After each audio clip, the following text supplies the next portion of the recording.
You're listening to the B2B Revenue Executive Experience, a podcast dedicated to helping executives train their sales and marketing teams to optimize growth. Whether you're looking for techniques and strategies or tools and resources, you've come to the right place. Let's accelerate your growth in 3, 2, 1. Welcome, everyone, to the B2B Revenue Executive Experience. I am Carlos Noche, and I'm joined by my amazing podcast partner, Lisa Schneier. Say hi, Lisa. Welcome, everyone.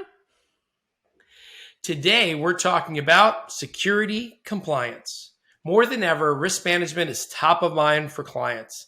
Today, we're seeing security assessments being a part of many engagements.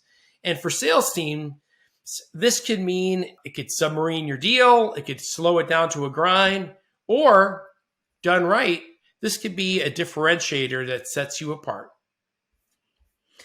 So to help us out with this really important topic today, we have Susan Walsh, who was the former compliance director at Snowflake and a security compliance advisor to startups with 20 plus years experience in operations, security, compliance, risk management, and even sales. And also, don't hold this against her, she's a longtime friend of Carlos's. Susan, thank you so much for joining us today and welcome to the show. Thank you. I'm super excited to be here. All right. So, yes, I know Susan. And even after all these years, she's still a friend. So I did something right along the way. But folks don't know Susan. So our usual question to get us started. Susan, what's something that you're passionate about that those that only know you through work or business might be surprised to know about you? It's a tough one because I'm pretty open with my team. They pretty much know everything about me. But customers would not necessarily know that I have a problem with dogs. And by a problem, I mean I can't let a dog go by without saying hi. And it's sometimes genuinely a problem, but most of the time it's just amusing. But yeah, I love dogs. So, Susan, what kind of dog do you have? I actually want to know because I have a golden doodle, and she was around here somewhere. I grew up really allergic to dogs and loved dogs since I was a little kid. And so when I heard of these, designer breeds with poodle mixes, I researched it and adopted one, and it's worked out great. The breed is amazing. It really is. It's so fun. So how big is your golden doodle? She is 55 pounds. Okay. So not too bad. She's kind of a big dog, but not a really big dog. Yeah, because I have friends who have also rescued golden doodles and didn't know how big they could get. And so then I'm like, you adopted a pony. Yeah, but it's not just the size, it's also the maintenance. They have to be groomed or they get matted. They're Velcro dogs, so everything sticks, and then they drop it off in your house, in your bed, wherever they go. So it's a commitment. They're great dogs, but you have to know that you have to groom them regularly and be prepared for that. So, absolutely. Amazing. So tell us a little bit about your story, like as far as like what led you to being where you are today and some of the things that really affected you, molded you along the way. Yeah, so I was never supposed to be in technology. I was going to be like a writer or a rock star or something more creative like that. But when I graduated from college, I had to pay the bills. And I failed college algebra, by the way. And my university introduced this option to take computer science classes in the place of algebra credits. And so I ended up getting an A in computer science. And knowing that, I felt like as I went through the different jobs that I needed to take in order to just make ends meet here in California, this was in the 80s, so it wasn't as expensive as it is now. But I tried to apply my computer science skills to whatever I was doing. I managed a cheese shop, and then I had odd jobs and eventually started working at a software company in customer support, which is an amazing way to get started in technology. It was so much fun for me and my personality because I'm kind of gregarious, kind of like Carlos. And so I was also very curious and interested. And so as my career progressed, my different management teams would figure out better ways to use me. That's just what they do. And I ended up going into IT and then sales. And then I was recruited out of a customer success, management position to manage security programs for a security consulting firm. And that's where I started to learn much more about security. And it was fascinating to me because it's such a complex subject. There's so many different parts of security and cybersecurity. It becomes its own real series of careers. And so I eventually applied to Snowflake as a consultant. And they hired me, and seriously, within the first week at that company, I knew I wanted to be there permanently, full-time employee. And so they did, much to my surprise. I had a tough boss, tough read, but he hired me, and I was there for 5 years, and it was just phenomenal. So I learned so much there, and it's really all about being curious and learning on the job, actually. I can only That's imagine the trends that you've seen over the years as far as like what has affected, well, things, like I feel like there's a difference between what's in the news cycle versus what's actually affecting companies. And so I can only imagine there's been a lot of different trends you've seen. Yeah, it's interesting because I was just thinking about this morning. At a company that I was at in the early 2000s, we were asked to do a SAS 70 audit. And, it was just the weirdest thing for us to be asked to do. And SAS 70 eventually evolved into these SOC reports. So SOC 2, SOC 3, they're all really security, privacy, confidentiality, and also availability. Those are the tenets of security. And these reports have gotten more and more sophisticated and increasingly prescriptive about the things that you need to implement. But also there were edge cases, right? When things were on premise, when you would buy a software package and install it on a server and you had to connect to that server in your office building in order to use the software. And now you connect to the cloud, and it's a whole different methodology for security. It's just completely different. So through my career, it's been a lot of change and evolution, and it's been fascinating, really. Thanks, Susan.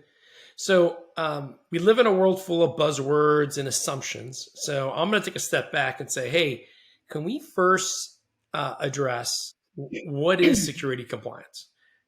I think of security compliance as proactive security. It's really doing the things before there's a problem, putting in place the things that you know that you need. For example, making sure there's a lock on your front door. Like you wouldn't not have a lock on your front door.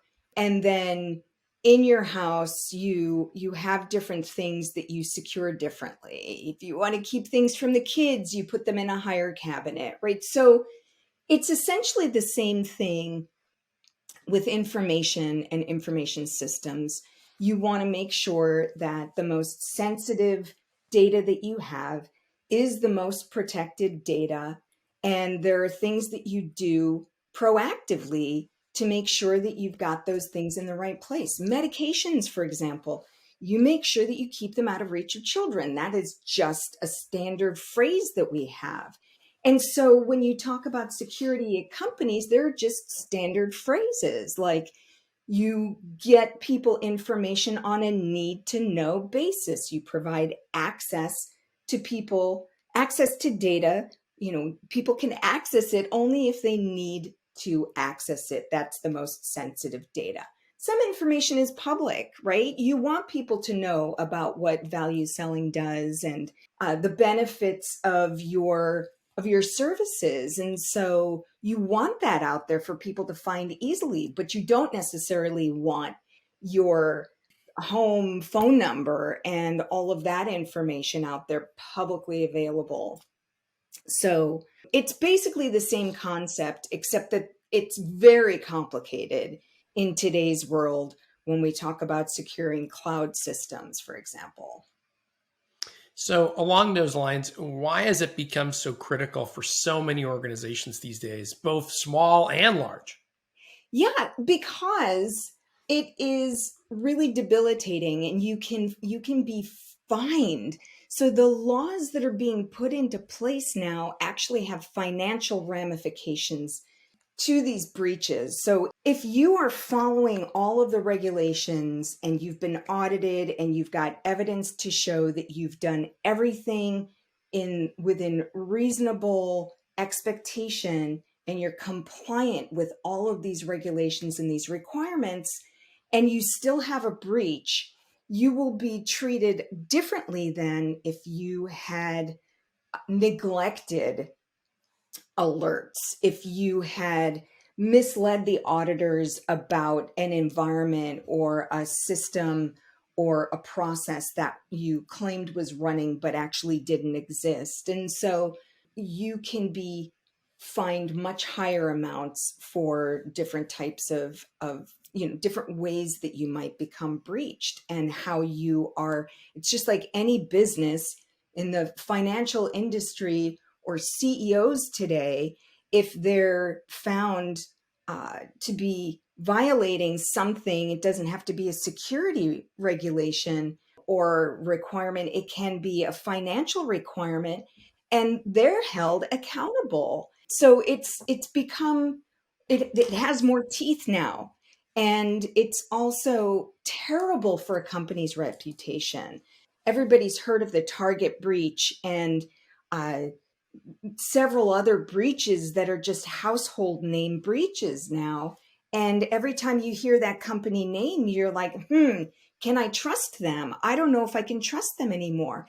And that kind of reputational damage can actually has a financial component too, in the form of lost sales. So companies are really paying attention to what's happening as a result of breaches. And that's what's driving them.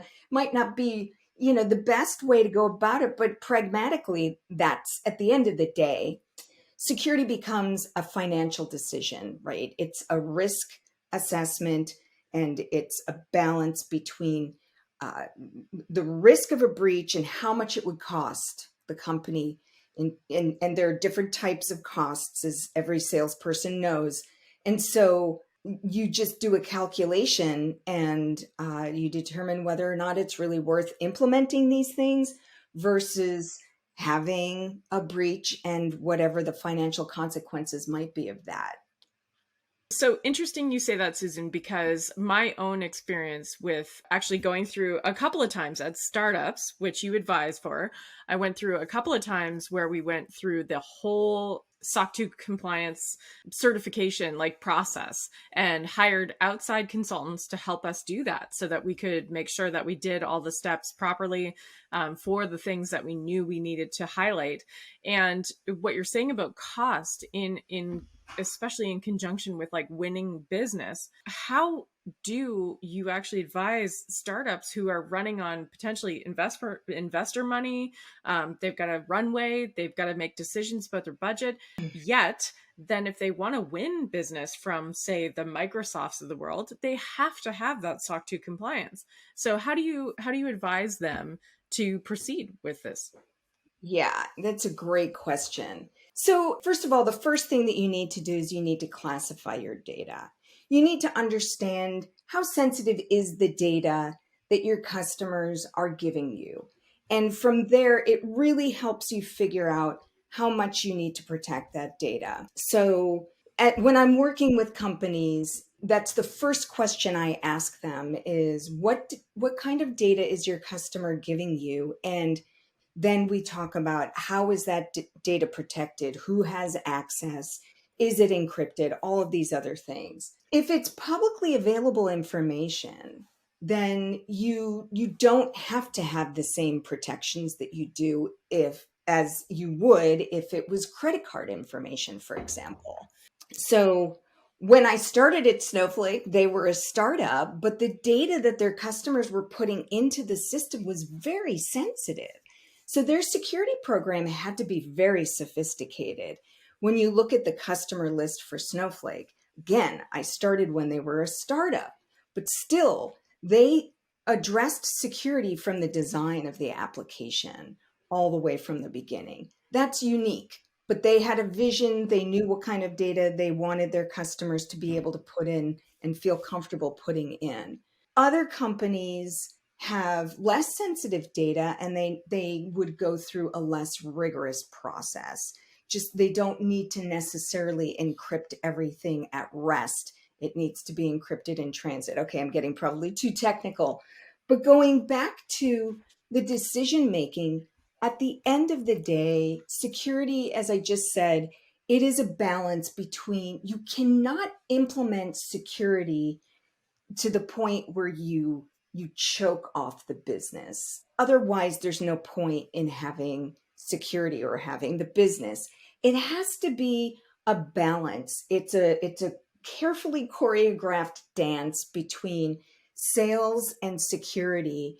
And at Snowflake, part of my job really was it was because of my customer satisfaction, my customer service experience, my success and revenue experience. I knew that Snowflake couldn't be successful if customers weren't happy, right? It's a recurring revenue model, and customers can go to another company. Amazon had something very similar. It would be so easy to just move their data to Amazon. So we needed to make sure that we met their requirements from a business perspective as much as from just a black and white security perspective. So we needed to run the business and we needed to secure their data. And the SOC 2 report, as we went through it with the auditors, there were certain things that the auditors asked us to do that it turns out we did differently. And this is what's really important. You work with the business in a security role. You're interfacing all the time with different organizations in the company and also outside of the company, customers, auditors. So you've got to have a person in that role who can speak the language of the auditor and speak the language of the company and the technology and the technical, the operations, the cloud operations team, the DevOps team at your company to explain to the auditor, well, I know you say it has to have this. We have to change the password every X number of days. But the fact of the matter is we have multi-factor authentication in addition to VPN with multi-factor authentication in order to access this information. Therefore, we more than address the intent of that requirement that you're asking us to meet. So although we don't change this other password, this more static password, as often as you're requiring us, we actually change the password every 30 seconds or whatever the MFA change rate is. So it's important to have, if you're working with a consultant, to have them be technical enough to understand the nuances of the different ways that you can implement different functionality. Probably got too technical there, but I think it's important for people to understand that just because there's a requirement doesn't mean that there's one way to meet that requirement. See, Susan, you're still in sales. And if you think about it, you're trying to persuade someone to your way or the company's way of doing things versus what they're just asking for, because it may not be the right expectation. So I think you're doing, I think that's great. Yeah, And it's not necessarily persuade, it's educate. It's educate them on how this can be done differently and more effectively, actually. So. All right. So at Snowflake, I know you all dealt with some really high profile clients and their sensitive data, which I assume came with some high level requirements. What do you recommend when dealing with, that higher level of clientele? It's a great question too. You guys, well, I'm not your audience, but whatever I am. So, it's really important to understand the requirements early in the sales process. It's not like they're going to go away. Just, ignoring them isn't going to make them a non-issue. You can have the perfect product, but there are different kinds of cultures in these. It's a very different world when you're selling into a financial or pharmaceutical company or a health insurance company. First of all, they have their own regulations that they need to adhere to. And you are an extension of those regulations. And so when they come at you with these requirements, it's not because they're their requirements. It's because they're their customers' requirements and they're the government's requirements. And so you don't have a choice in many cases. And in interacting with these bigger companies, I loved it because these people understood the technology and what I was just talking about, the different ways that you can actually meet the same requirement. So it was always gratifying. 90% of the time when I would tell the security story at the Snowflake security story, it was very gratifying to me to have it resonate for them and to have them say, oh, this is great. This is exactly what we need. But there was always 10% of, but here's where we need you to do something different. And I'd be like, okay, I understand why you need that. Let me go back and see how we can meet that requirement. And sometimes we wouldn't be able to meet it, or we wouldn't be able to meet it right away. Like we wouldn't be able to meet it in time to close the deal.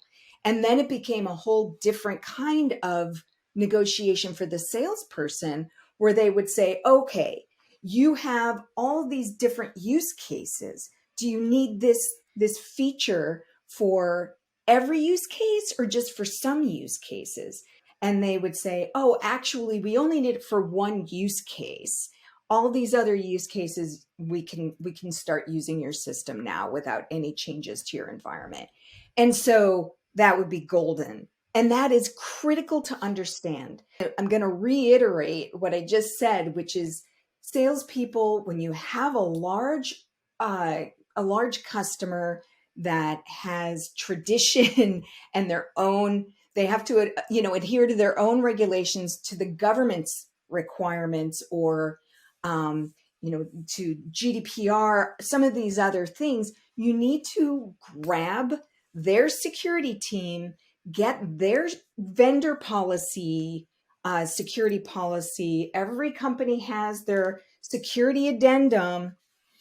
Get that early. Send it to your security people. Make sure that your security people understand what those requirements are, and are there any gaps? Are there any concerns? Because that customer is going to do a security assessment on your company.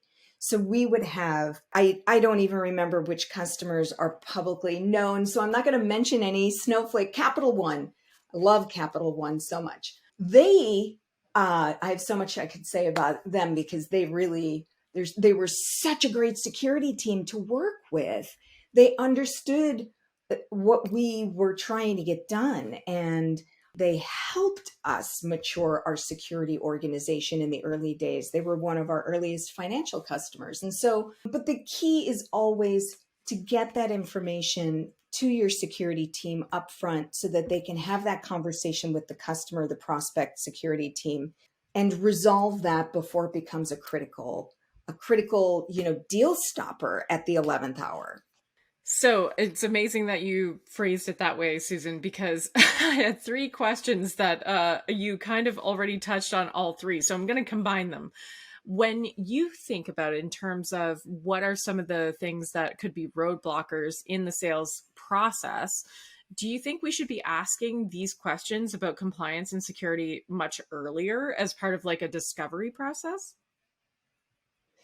Actually, it's a great idea. The discovery will give you a lot of information about the security team at your prospect's organization.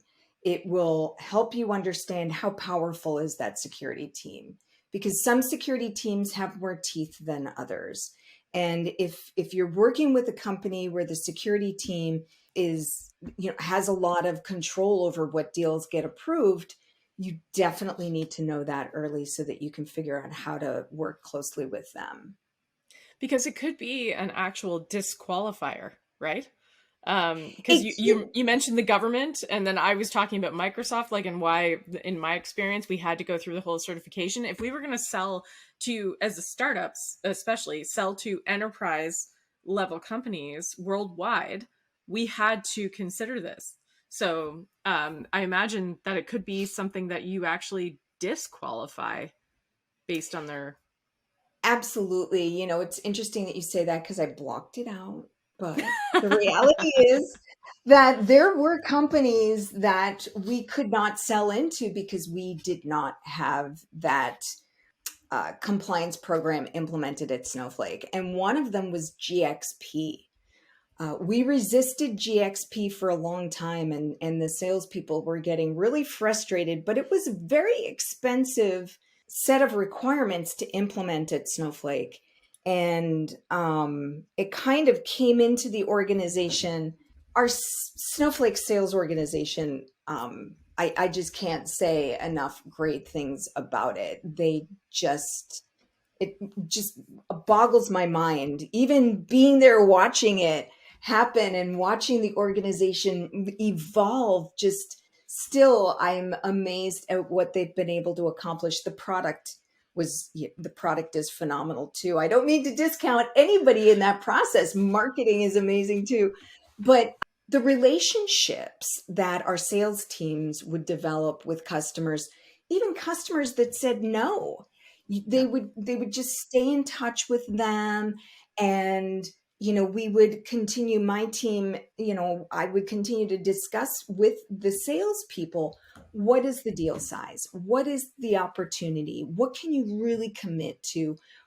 I need to know for sure that I'm not wasting money on implementing a program that's very expensive and we're not going to see the return on that investment. The company became very sensitive to those types of security projects. It's not an unlimited budget. No company, Snowflake had an almost unlimited budget, but it wasn't unlimited. And the reality is that you can only incorporate so many things at a time, or you're just going to break it. So break it, meaning, break the processes that work so well. Too much stress on the existing people that you have. So we had to take our time before we implemented GXP, and we bit it off in chunks and phases, and we eventually won the business of amazing pharmaceutical companies, and also companies that serviced pharmaceutical companies, and that was really how we first got in. And so it is a disqualifier. It is absolutely a disqualifier. But also at Snowflake, security was a differentiator. It was a positive, it had a positive impact on separating Snowflake from the pack because of the way that Snowflake designed the product from the beginning and the implementation of the security controls. So it's important to understand at your own company, if you're selling, you need to understand security could be a differentiator for you, can also be a differentiator for your competitor. It's important to know if it is, because then you've got to go back to your security team and figure out how do you bring that up. Okay, so I went off on a little tangent there, but I also think that that's really important, because I did always try to present security as a differentiator in the areas that we were. GXP wasn't one of them for a long time, and now it is. It is Yep. absolutely a differentiator for Snowflake. Yeah. No, I think you touched on a couple of really important points because Carlos and I in our work with value selling, we talk a lot about differentiators, and risk mitigation is one of the 5 buckets that we talk about very often. And so I just want to kind of tie a bow around this because Susan, you touched on so many great points, but here in your advisory role to startups, if they come to you and they say, for example, I only want to sell to the enterprise, or I only want to sell to finance, or I only want to sell to healthcare. And you know that that means compliance has to be like one of the number one things. At what size or state do you recommend that they make this investment? Is it early? Is it day one? Or like, thinking about in terms of there's not as many dollars that were available to us before. This is the economic climate. So at what stage do you recommend, hey, if you want to target these industries or these size companies, go through this process, spend the money? It's a tough question. There are always things that you should be doing today. Just end of story, regardless of whether or not you go off and get these certifications. You can put off getting, you can still sell to Microsoft without these certifications, depending on the rigor that you go through and your procedures and your product design. There are so many ways that you can stave off the cost of actually having an auditor come in, right? So there's no easy answer. At some point, as you grow, you're going to have to get that audit. You're going to have to get the report that you can give into the hands of the customers. Some customers absolutely have a black and white. If you don't check this box, you're not in it. And you're going to start coming across more and more customers like that. But in the beginning, if you're a small startup and you're just starting out, you can definitely win deals without having that report. You just have to know what companies to go for. But it's important to implement all of those requirements, regardless of whether you're going to go through the report. And that's really the big money. That's the recurring cost, is having these procedures in place that you audit, that you go through on a regular basis so that you can pass the audit. And not just the auditor audit, but the customer audit, because every big company now has to do a third-party vendor assessment.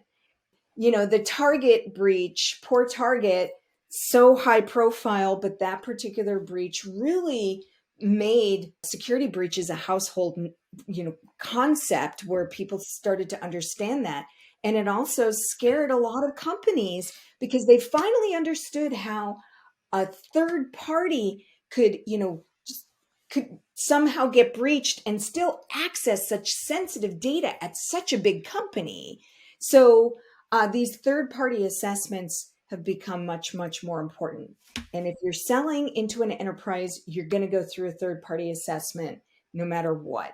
You need to be prepared for it. You need to implement it early at the product design if you can. If you can't, it's too late. Then you need to start looking at every aspect of it now, really, before it's too late. Thanks, Susan. As you were talking, I kind of think about compliance teams a little bit like audit and finance and legal teams, right? They're part of the necessary steps that you need to go through. So like Lisa, to your point, you got to plan for that early on in your sales cycle. Now, the other side of it, though, is I also thought, hey, it isn't like we went through this thing and we're done and we get that initial order. So Susan, how do organizations, or how do you recommend organizations work with a compliance team as the volume of data grows, the number of areas or regions that come online grows, which also elevates the amount of regulatory compliance?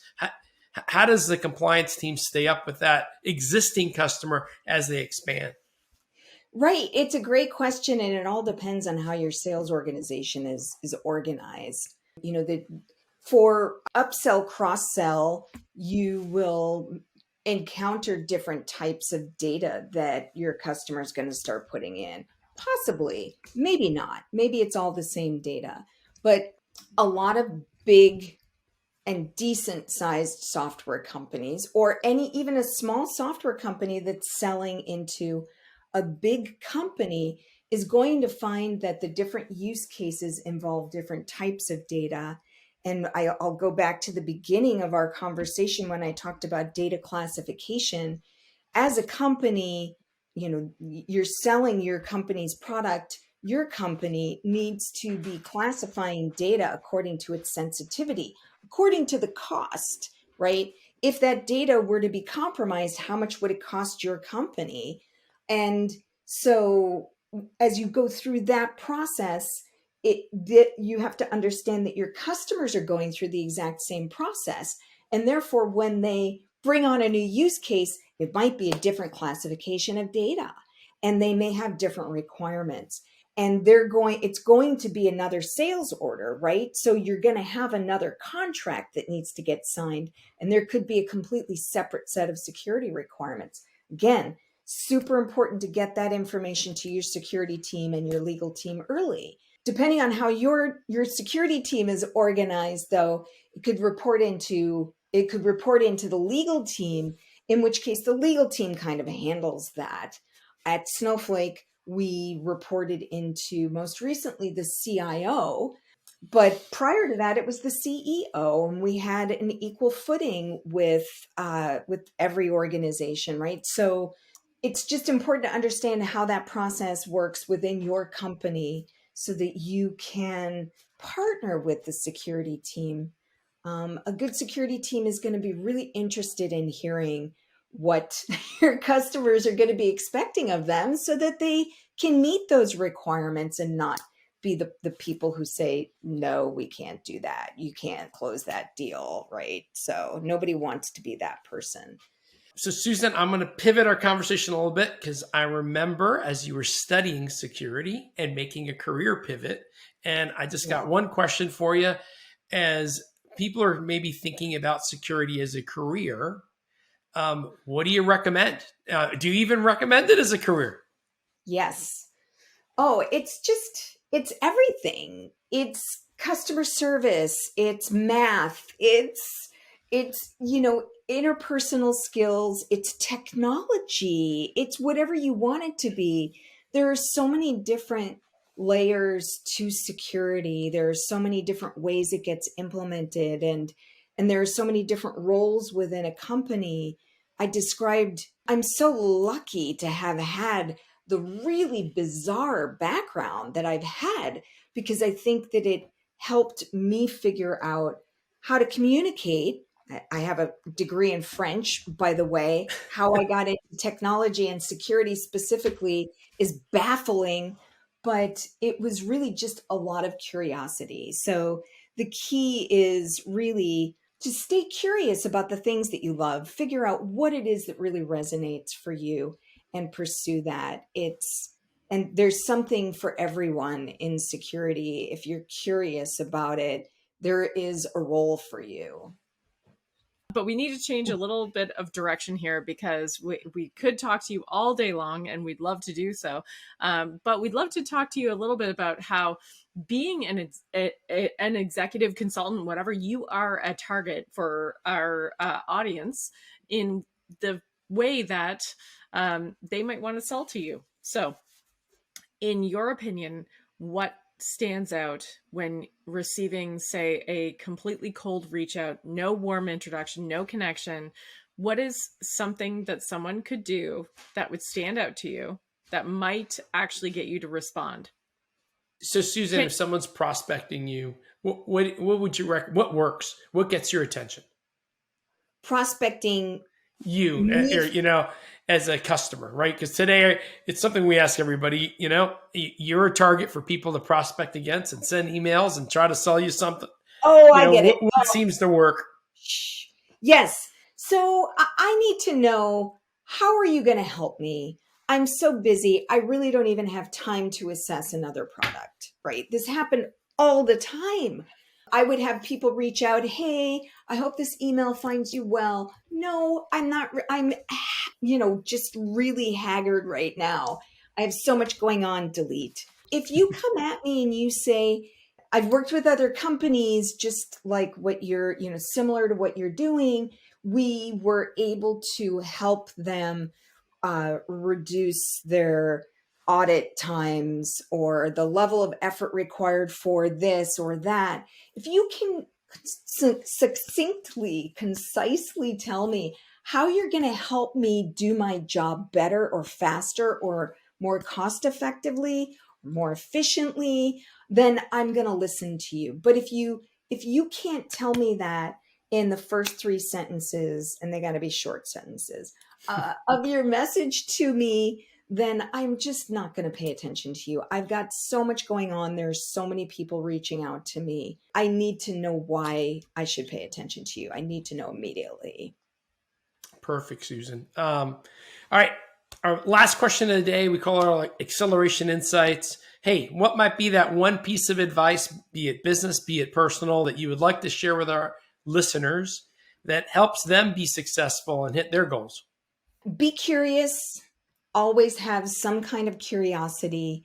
And if you're in a time-constrained interaction, make sure, especially a business meeting, go into it knowing what you want to get out of it, and make sure you get out of it what you expected or wanted. And that's not easy. And so there are going to be different gradations of that, but you've got to at least try to get out of it. If you go into it not knowing what you want, that's going to be clear, and you're going to go away with nothing.